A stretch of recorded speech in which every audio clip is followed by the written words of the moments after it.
Okay, retardead. Yes, the word is retar and then dead. So I already set the bar kinda low for this one. Ironically, the most entertaining part of this whole movie, when you first start it, they do kinda like a intermission sort of sequence, and then they show trailers for other like grindhouse sort of movies, and I was like, okay.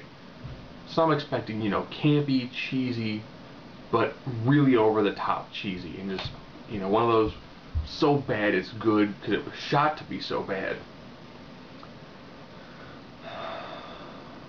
It's a girl telling a story about a dream that she had about a doctor who escaped a, we'll just say, a previous movie. And he makes this drug that gives people, advanced intelligence, but also turns them into zombies.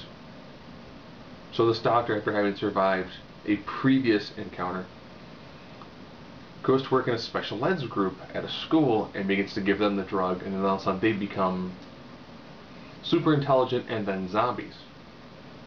The zombie makeup is done with the standard, like bluish gray facial tone and, small amounts here and there. So they didn't do a lot in the way of the zombies. They do some pretty solid low budget prosthetic work. And then there are moments where you can tell it probably was written better than it actually happened. There's a scene where they're tearing apart a corpse to make like a bait suit.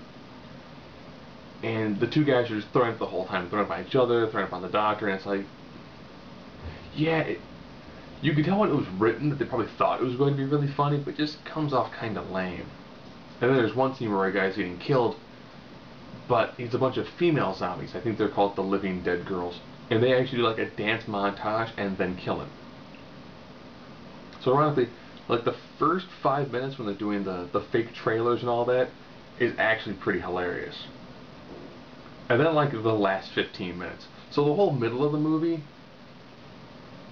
again, it's one of those, you can tell it was probably written and they probably thought it was going to be funny, but it just comes off really bad.